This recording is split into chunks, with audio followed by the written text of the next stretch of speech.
Salut, une petite vidéo bonus, en fait, une petite vidéo de correction grâce à Hamza El Goudjami, que je salue, j'espère que j'ai bien prononcé ton nom, et qui a et qui est venu sur la chaîne en fait me corriger par rapport au PEQ. Et c'est vachement bien, donc s'il y a d'autres personnes qui veulent comme ça apporter des corrections à des vidéos ou quoi que ce soit, en ayant des informations comme toi, tu as pu avoir directement du gouvernement du Québec. J'avais pas fait attention et tu avais raison. Pourquoi pas? Parce que on cherche toujours quand même à avoir des vraies informations à donner aux gens, toujours dans l'idée au maximum d'aider. Donc c'est par rapport au PEQ, je ne vais pas tourner autour du pot, et par rapport plus spécifiquement au permis de travail, c'est ça que tu avais trouvé.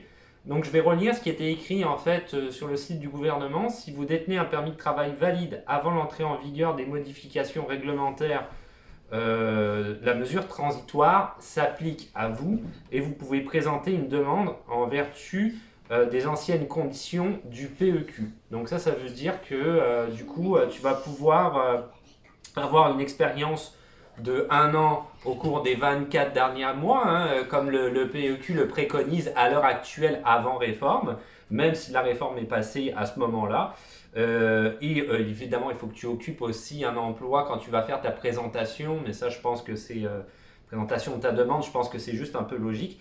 Et peu importe aussi ta catégorie, hein, puisque dans la nouvelle réforme, les catégories C et D sont exclues, et là, ce ne serait pas le cas. C'est la même chose qui s'applique aussi pour le PVT, le permis de vacances-travail, ça s'applique également. C'est le lien que tu m'as donné dans la description, donc c'est quand même une bonne nouvelle pour moi. Ça l'est sûrement peut-être pour d'autres personnes qui ne le savaient pas non plus. Donc tu ne seras pas obligé d'être dans le programme, dans le PEQ pour pouvoir, à l'intérieur même du programme, pour pouvoir bénéficier en fait de l'ancienne forme du PEQ. Si tu avais commencé un permis de travail et que la nouvelle, et que tu l'as commencé et que la nouvelle réforme est mise en place, tu vas quand même pouvoir avoir accès à l'ancienne forme du PEQ.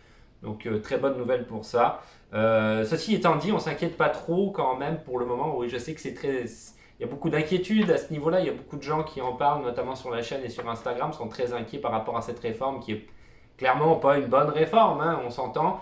Mais comme me disait ma conjointe, et je l'ai dit dans la dernière vidéo, hein, le dernier FAQ, si tu l'as regardé, il y a eu des manifestations mercredi dernier devant le gouvernement du Québec, à la ville de Québec, devant le gouvernement, le siège du gouvernement. Les gens sont clairement pas contents, je l'ai dit dans la vidéo, hein, des propriétaires d'usines notamment, qui sont pas contents parce que eux font appel à du travail des travailleurs provenant essentiellement de l'immigration.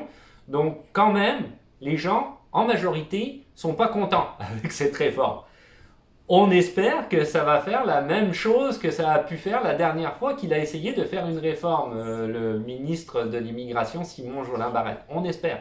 La dernière fois, il a reculé et il l'a pas mis en place. Peut-être que cette fois-ci, ça va faire la même chose vu qu'il y a des manifestations. Donc on croise les doigts puis on voit ce que ça va donner. Mais pour le moment, la réforme n'est pas encore actuelle. On parle évidemment dans tout ça, dans tout ce que je viens de dire, dans un futur éventuel, hein. Pour le moment, c'est toujours le PEQ tel qu'il existe. Et donc si tu vas dans le PEQ à l'heure actuelle, c'est la manière dont il existe. C'est pas la réforme. Voilà. Merci encore Hamza pour tes précisions. Et à plus.